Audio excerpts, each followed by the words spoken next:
Bonjour Guillaume, on peut se tutoyer ? Oui.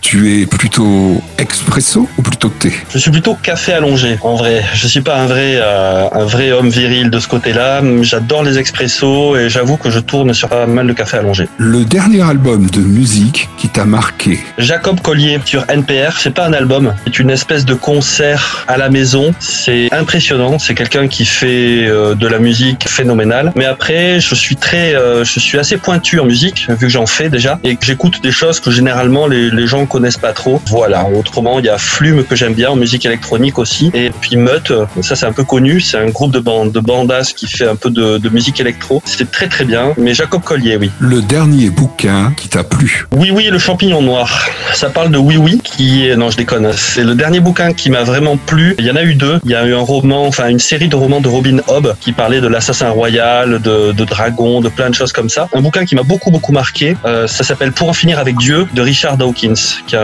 un bouquin sur l'athéisme qui reprend un peu des thèses qui sont proches de celles de Michel Onfray et que j'aime beaucoup. Le dernier film qui t'a fait triper ? C'est pas un film, c'est une série, mais c'est des films dans une série. Ça s'appelle Black Mirror et notamment White Christmas qui m'a fait halluciner. Je l'avais vu il y a assez longtemps et je l'avais revu il y a quelques jours et j'ai halluciné.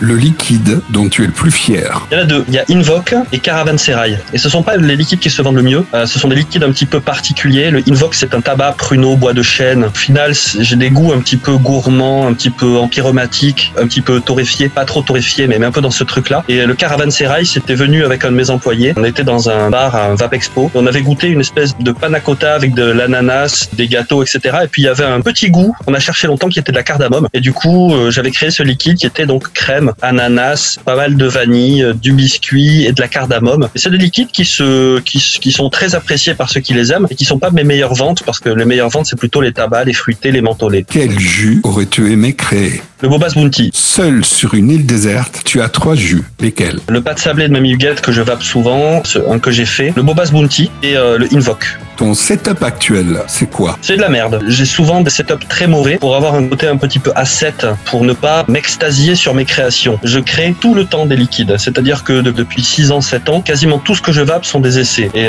j'ai dû essayer 5000 liquides différents et à chaque fois, je les mets dans un Cliro assez mauvais, enfin pas terrible, c'est le Melo 4. Et j'ai une box toute pourrie qui est la Alien 220, que j'aime pas du tout. Et tous mes employés ont des super setups. Quand je trouve un liquide que je fais qui est vraiment très bon, qui vaut le coup, eh bien si on le met sur un Zeus, si on le met sur un Fat Rabbit ou sur un Leto ou n'importe quoi, on le trouve exceptionnel et c'est toujours le cas. Mais je vape toujours sur du matos assez mauvais.